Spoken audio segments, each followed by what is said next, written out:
న్యాయమూర్తి మీదనే నిందలేస్తారా అంటూ హైకోర్టు నిలదీసినటువంటి సంఘటన ఇది.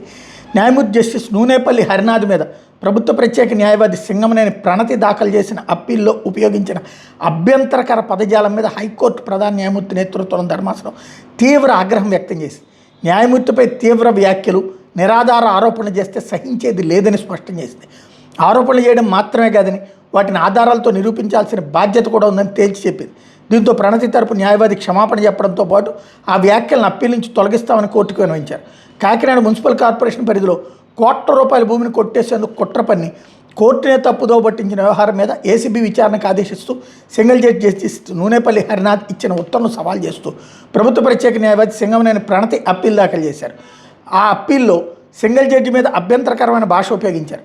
ప్రణతి తన అప్పీల్లో సింగిల్ జడ్జిని ఉద్దేశించి ఉపయోగించిన అక్రమం, బుర్ర ఉపయోగించకపోవడం, పక్షపాతం, అసందర్భం, అనుచితం, మందబుద్ధి, దురుద్దేశాలు వంటి పదాలను ధర్మాసనం చదివి వినిపించింది. పరిస్థితిని అర్థం చేసుకున్న ప్రణతి తరపు సీనియర్ న్యాయవాది బండార్పల్లి ఆదినారాయణరావు కోర్టుని క్షమాపణ కోరారు. అప్పీల్ నుంచి వాటిని తొలగిస్తామని చెప్పారు. అలా అయితే సింగిల్ జడ్జిని ఉద్దేశించి ఉపయోగించిన అభ్యంతరకర పదజాలాన్ని తొలగిస్తూ అఫిడవిట్ దాఖలు చేయాలని ప్రణతిని ఆదేశించింది. విచారణ వాయిదా వేసింది. ఈ మేరకు ప్రధాన న్యాయమూర్తి జస్టిస్ లీసా గిల్, న్యాయమూర్తి జస్టిస్ చల్లా గుండ్రంజల ధర్మాసనం సోమవారం ఉత్తర్వులు జారీ చేసింది. కాకినాడలో జయేంద్ర నగర్ నివాసితుల సంక్షేమ సంఘం ప్రజా ప్రయోజనాల నిమిత్తం కాకినాడ మున్సిపల్ కార్పొరేషన్ కొంత భూమిని బహుమానంగా ఇచ్చింది. ఈ భూమి విషయంలో కొందరు ప్రైవేట్ వ్యక్తులు హక్కులు కోరుతూ హైకోర్టుకు వచ్చారు.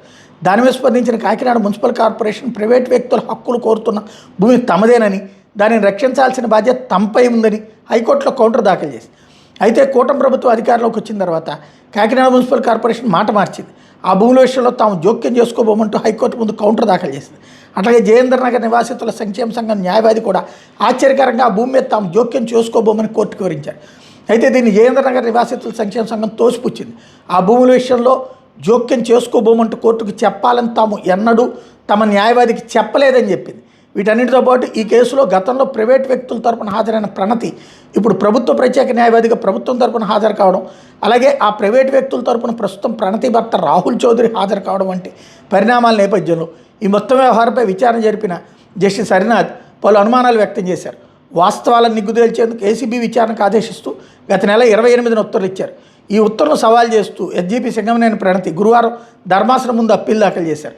సింగిల్ జడ్జి తన తీర్పులో వ్యక్తం చేసిన అభిప్రాయాల వల్ల తన కెరీర్ తీవ్ర ప్రభావితం అవుతుందని, అందువల్ల వాటిని తొలగిస్తూ ఆదేశాలు ఇవ్వాలని ప్రణతి తన అప్పీల్లో ధర్మాసనాన్ని అభ్యర్థించారు.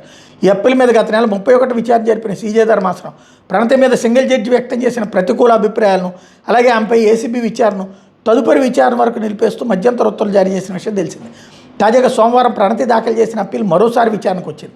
ఈ సందర్భంగా జయేంద్ర నగర్ నివాసితుల సంక్షేమ సంఘం తరపు న్యాయవాది చల్లా వెంకట్ స్పందిస్తూ ప్రణతి తన అప్పీల్లో సింగిల్ జడ్జి మీద వ్యక్తిగత ఆరోపణలు చేశారని ధర్మాసనం దృష్టికి తీసుకొచ్చారు. ఏ పేరాల్లో వ్యక్తిగత ఆరోపణలు ఉన్నాయో చెప్పారు. దీంతో ధర్మాసనం ఆ పేరాలను పరిశీలించింది. అనంతరం వాటిని చదివి వినిపించింది.